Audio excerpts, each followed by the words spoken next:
자, 이어서 오늘의 작전은요. 구리에 대한 이야기를 한번 해보도록 하겠습니다. 연초에 작년부터 금값 이야기 엄청 많이 들었었죠. 그리고 실은 올해부터는 상승률로만 따지면 은값입니다. 은이 이제 추격을 하고 있어요. 금, 은. 은도 15% 이상 올라가고 있는데 그 다음 타자가 어딜까? 라고 해서 그 광물 중에 구리에 대한 이야기가 많이 나오고 있고, 구리도 꽤 올랐습니다. 한 12%, 13%가 연초 이후에 올라가고 이런 상태인데, 오늘은 구리 가격에 대한 이야기와 함께 그럼 구리 가격이 오른다면 국내에서 이 구리 관련주는 어느 곳들이 있나, 이제 거기까지도 함께 살펴보도록 하겠습니다. 일단 구리에 대한 이야기 여러분들 많이 들어보셨죠? 닥터코퍼.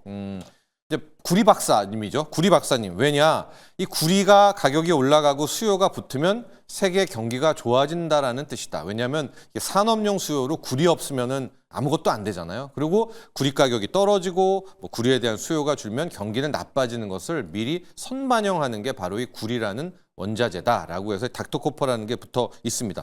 자, 여기서부터 시작을 해야 되는데, 그럼 앞으로 구리 가격 연초 이후에 조금 오르기는 올랐지만은 이게 꾸준히 가려면 경기 사이드가 돌아야 구리 가격이 올라가는 거 아닙니까? 그런데 앞에서 우리가 잠깐 언급을 해봤지만 월마트 같은 경우에도 실적 잘 나와도 지금 가이던스 관세 때문에 나쁘게 나올 것 같다 하니까 그냥 때려 맞지 않았습니까? 미국의 경기 선행 지수도 약간 좀 이상한 암울한 지금 나오고 있고, 실업수당 청구 건수도 상당외로 늘었습니다. 그러면 미국이 이 상태에서 경기 부진에 간다면 구리도 당연히 떨어지지, 뭘 구리냐?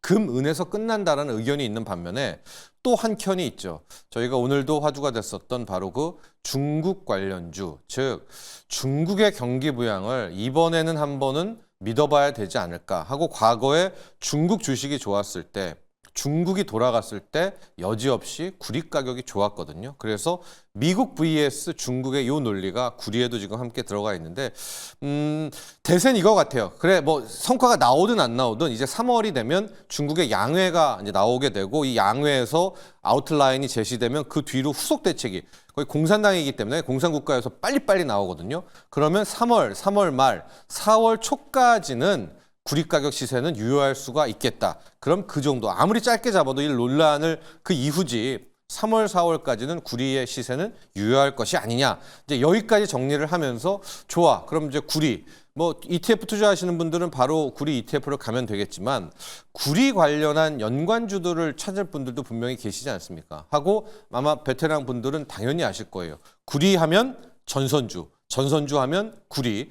하고 국내 전선주들이 항상 그 리포트나 이런 것들 보면 구리 가격 상승에 따라 전선주들 주가 좋았다 이렇게 나오고 있고, 그동안의 전선주 중에서 가장 동일한 흐름이 나왔던 게 LS 에코에너지라는 그런 기업이 있습니다. 이게 과거에 구 LS 전선 아시아, LS 전선은 지금 상장이 안 돼 있으니까 이제 LS 전선 아시아라고 해서 이제 LS 에코에너지들이 이 종목 하나 픽해서 비교를 해볼 텐데, 이 기업 같은 경우에는 초고압 케이블, 전력 케이블, 통신 케이블, 그리고 이제 이 회사가 잘했던 것이 해상 풍력 그 케이블입니다. 진짜 뚱뚱한 케이블이거든요. 이제 그 해저 케이블을 제조하면서 해상 풍력 때마다 함께 지금 올랐었는데, 문제는 이 정비례를 쭉 하다가 이 LS 에코레뿐만이 아니라 이 국내 전선주들이 어느 순간부터 이 정비례 관계 연동하는 거를 깨고 멋대로 좀 놀고 시작을 했었거든요. 그래서 지금 최근 1년간 제가 차트 하나를 구리 가격하고 LS 에코에너지 이제 주가를 비교한 것들을 보면,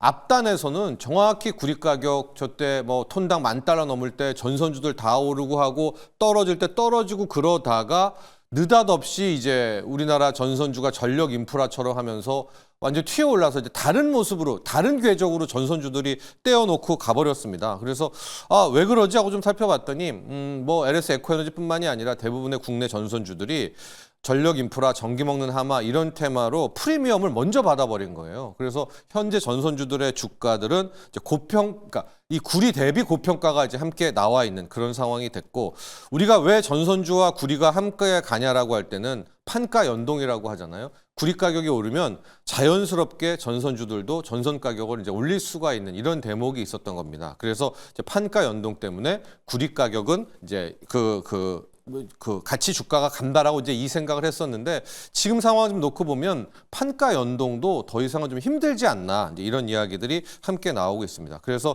그동안 우리가 구리주 하면 전선주 이렇게 어떤 공식처럼 외워뒀는데 요 메커니즘이 좀 깨졌습니다. 한 4, 5개월 동안. 그래서 우리가 요번에 구리 가격이 올랐을 때 바로 전선주로 가기보다 또 하나 아직까지 구리와 일치하는 진짜 그야말로 똑같이 움직이는 기업을 하나 찾아야 되는데 있었습니다. 그게 바로 풍산이라는 기업이고 풍산 리포트들을 보면 요즘에 제목이 가장 저렴한 방산주, 방산주 중에서 가장 싼 기업 풍산 이렇게 얘기가 나오는데 실은 여러분 풍산이라는 기업 내부를 좀 보면 구리 사업을 하는 겁니다. 이 풍선이라는 데가 풍산주예요. 그러니까 이게 뭐냐? 전체적으로 이 풍산이라는 기업 잠깐 보면 2008년에 풍산 홀리데이부터 인적 설립을 했었는데 사업 구조가 구리 사업이 70%, 방산이 30%예요. 그러니까 방산에도 있지만 포탄 만드는 엄밀히 말하면 구리 기업이거든요. 하고 국내 1위 구리 기업이고 뭐 세계적인 구리 기업 또 국내 1위 포탄 기업 이 두 가지 타이틀을 갖고 있는 것이 풍산인데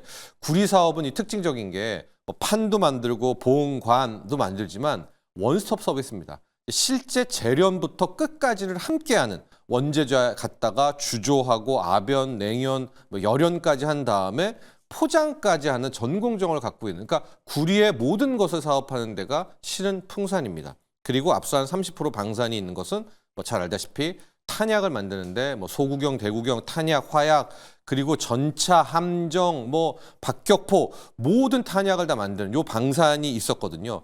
근데 이제 최근에 이제 못 받았잖아요. 그게 이제 구리 가격이 눌러서 못 받았나 이제 여러 가지 해석들이 있기는 하지만 트럼프가 자주 국방 외치면서 무기 쪽은 뭐 어떻게 되냐 뭐 여러 가지 국방 얘기가 나오지만 여러분 그래도 탄약의 수요는 이게 오히려 더 좋습니다. 왜냐하면 훈련을 해야 되니까 훈련용 탄약 수요가 있고 그래서 뭐 K2 전차는 뭐 한 번 팔지만 탄약은 몇십 년에 걸쳐서 계속 판다 이런 얘기가 있을 수 있는 그런 상황이어서 방산 쪽도 이제 살아 있는 건데 저는 오히려 구리에 훨씬 더 민감한 종목을 풍산이라고 보고 있고 앞서처럼 최근 1년 구리 가격과 풍산 주가를 딱 비교를 해봤거든요. 여러분 똑같습니다. 무슨 데칼코마니처럼 거의 똑같은데 작년 5월, 6월에 구리가 $10,000 튀어 올라갔을 때 풍산도 같이 튀어 올라갔고요. 저 때만 해도 그렇게 방산 이슈는 아니었었거든요.